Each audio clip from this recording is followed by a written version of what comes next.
Here at Hardball Plaza, which is a Hotball Plaza today. We got some questions from the audience for Christopher Hitchens and for the Reverend Al Sharpton. The first question. Okay. That's the question. Rick from College Park, and question for Reverend Sharpton. President Bush said in the run-up to the invasion of Iraq that God guided him in his decision to invade Iraq. When you look at the situation Iraq's in today, and the mess that it's in today, does that suggest that Bush was lying, or does it suggest that God does not really guide people when they say God guides us? I think that if you look in, if you're going to go use that as an example, the conflicts in the Bible, the pharaohs and the kings all believed their gods were leading them, and others believed their gods. So to have a distortion of a head of state in his faith and in what God was telling him is as old as governments themselves. I think Bush was misguided, not God being misguided. I don't think we should confuse the two. Do you think all gods are the same? There's one God, everybody talks to the same person? No, I think that there's one God. I don't think we're all talking to the same person. Which people are talking to the right God? Well, I think that the way I honestly believe, no jokes, is I think that you bear fruits. I think you look at the fruits of what happens and you see what happens. The problem is not all of us talking to different gods. The problem is different gods talking back. I think some of us have gods that are not the God and are based on some other kinds of things which are hooked to dogma and denomination, of in which I don't debate with Chris about. Some of them can be very evil. It doesn't make God non-existent. Why did God make your hit list so recently, Christopher? I mean, you went after Princess Diana, as I said. You've gone after Mother Teresa, a lot of icons in history. He's building his way up. Why did you decide on God at your age now to go after? Well, a lot of the original arguments were against the way in which people make things to worship. As you say, icon. The biggest icon, the most mistaken one they make, is the idea of a deity, and actually the Reverend Sharpton's accidentally helped me out in his last answer. We make so many of them, it absolutely proves that God did not make man, but men made God. The religious universe looks exactly as it would look if a mammal species made a god for each one of itself, and then went to war about which one was the right one. Why does everybody make this? Hugely retarding civilization. Why do millions and millions of people, hundreds of millions, billions of people make the same mistake you don't? Because they're afraid of death, and because they've made a false offer that an exception might be made in their own case if they make the right propitiations. It's a hucksterish offer, but it gets made. And because people look at astrological charts and they think, well, maybe the stars are arranged with me in mind. And so the religious tell them, you're a worm and a clot of blood and a piece of dust, but the universe is designed with you in mind. It appeals to the worst in us. We'll be back with a pile of dust named Christopher Hitchens and the Reverend Al Sharpton. We'll be right back from Hardball Plaza. It's going to be wild. We're back here on the Hardball Plaza with the Reverend Al Sharpton and Christopher Hitchens, whose newest book is God is Not Great. Let's go to the next question. Thank you. Zach Mason from Miami, Florida.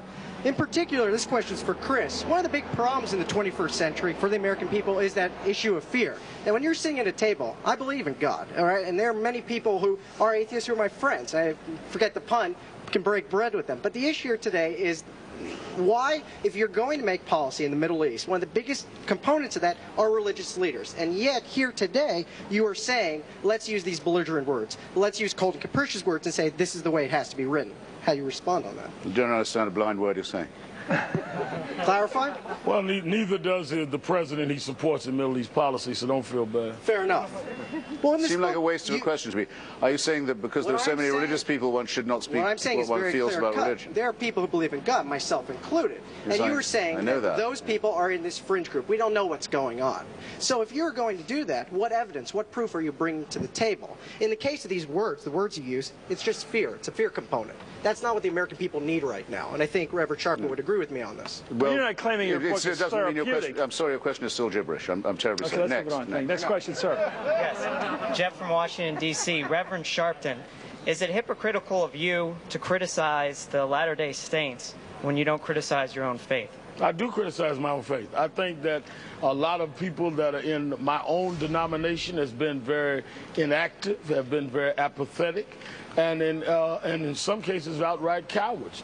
But I still believe in my faith. Again, my religion is personal. My belief in God is personal. It's not based on any denomination. I can talk about the contradictions in people in my own denomination and in other denominations without it at all having to do with my faith unequivocally. theologically in a supreme being. One has nothing to do with the other.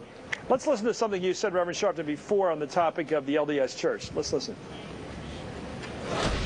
And as for the one Mormon running for office, those that really believe in God will defeat him anyway. So don't worry about that. That's a temporary situation. Those that really believe in God will defeat him. What did you mean?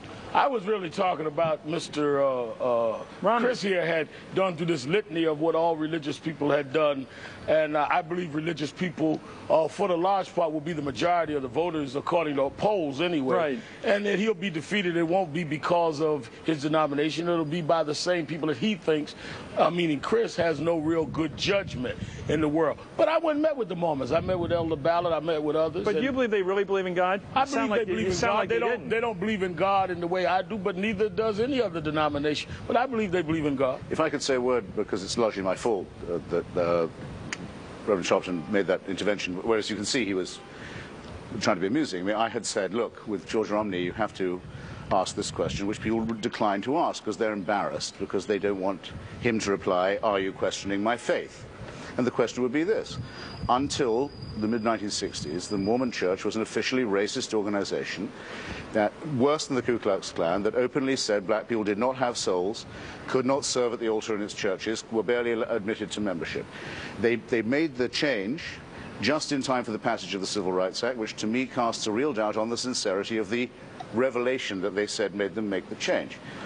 I think it's high time Governor Romney was asked. I think it's a legitimate question, and I think he should be asked it by you and everyone else in the press when you do your candidate soirees next time. The problem is that we've also been said to us in the media that if we begin to ask questions of deep religious belief like that, and that, of course, has social consequences, to say the least, could we have vetted John F. Kennedy on transubstantiation? Could we have vetted any Catholic on exorcism? How deep do you go in? How far do you penetrate? No, but I think you could have done. Fortunately for President Kennedy, the Second Vatican Council was impending. So, for example, the Church was about to drop its charge that all Jews were responsible for the killing of Christ. Right. All Jews forever were indicted for deicide. Official anti-Semitism was just leaving church doctrine. If it had not, of course the president should be asked. George Romney was of the Mitt Romney, excuse me, and his father and grandfather. He's from a major dynasty in this church. They were of the age of reason when it was an officially racist organization. No, I want to hear them repudiate it. I think a legitimate question. Or stop saying that religion makes people behave more nicely. I think a legitimate question of denominational leaders on issues is appropriate. I think to probe a candidate's personal religious beliefs, I think is something that's going over the line of their personal belief and their privacy. I think if you have a question on the doctrines of a church, you should ask the leaders of the church. Next question. Hi, this is for Mr. Hitchens. On the same debate where Reverend Sharpton got in trouble for saying that about the Mormons, you defended Stalinism by saying that Stalin would have been crazy not to have taken advantage of the situation where he was thrust into a place where he was over a group of people who were indoctrinated into religion. You said that he would be stupid not to abuse that power. I'm wondering how you could defend Stalinism. Well, it wasn't a defense of Stalinism at all. I mean, I'm sorry if I think you are the only person who got that impression, if I may say so. That wouldn't make you wrong, of course, but I said it's an answer to the question that's often asked, what about secular tyranny? What about secular bullying and cruelty? Of which there's, of course, been a lot. And I said, well, very often it builds on religion. Russia, until the revolution, was led by a Tsar who was an absolute ruler of an enslaved people, and he was also the head of the Russian Orthodox Church. There were millions of people willing to believe that the leader of Russia should be in some way semi-divine. I said Stalin would be stupid if he didn't exploit this kind of credulity and servility that was already made for him to inherit from the era of servile Christianity.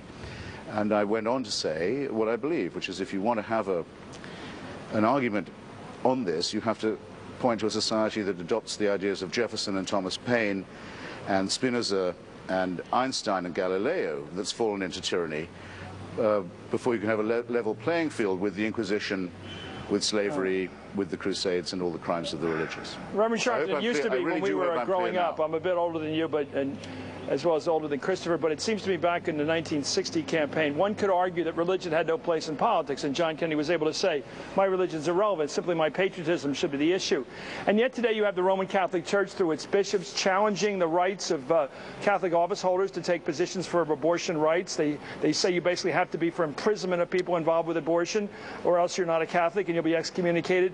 It seems to be an era, not just because of Islam, where it's very hard to keep religion out of politics today, and Mormonism was not even an issue with George Romney, the father. Well, now it's an issue with the son. What are we doing in this world that we keep bringing religion into the public political marketplace? Why does it keep happening? I think that more and more religious leaders and religious groups, when the fact that someone is a member of their group, are sensitive to, they don't want the beliefs and the dogmas of their groups misunderstood, or why are in they any way foisting themselves? Why are the religious leaders jumping into the political marketplace and saying to politically elected people who are duly elected, you cannot take that position and be in our church, or we will excommunicate you? That seems to be what's going on. But I think they would see it the reverse. I think they would say that if you're a public official and are telling people you're with us, we have the right to say, no, that is not what we preach, because we will be here longer than your term in office. They have the right to say that. They're going beyond that, Reverend. They're telling them they can't have communion. They're telling them they cannot communicate with God. They're separating people from God. Chris, but I don't think you do agree with Christopher. I don't agree with a morally serious person should welcome excommunication from the Roman Catholic Church. What do they, by what right do they claim to lecture us on morality? Cardinal Bernard Law of Boston, who was found to have aided, facilitated, promoted and covered up the rape of children, is a refugee in the Vatican from the jurisdiction in which he should be standing trial. Let's hear from the church whether they can denounce that before they dare lecture us on morals. Make sure you make a note that before he attacked the Catholic Church. I did. Before they dare. Now he attacked Bernard Law, which is safe from territory. Anyway, Reverend Al Sharpton and Christopher Hitchens are both coming with us. They'll be right back here on the Hot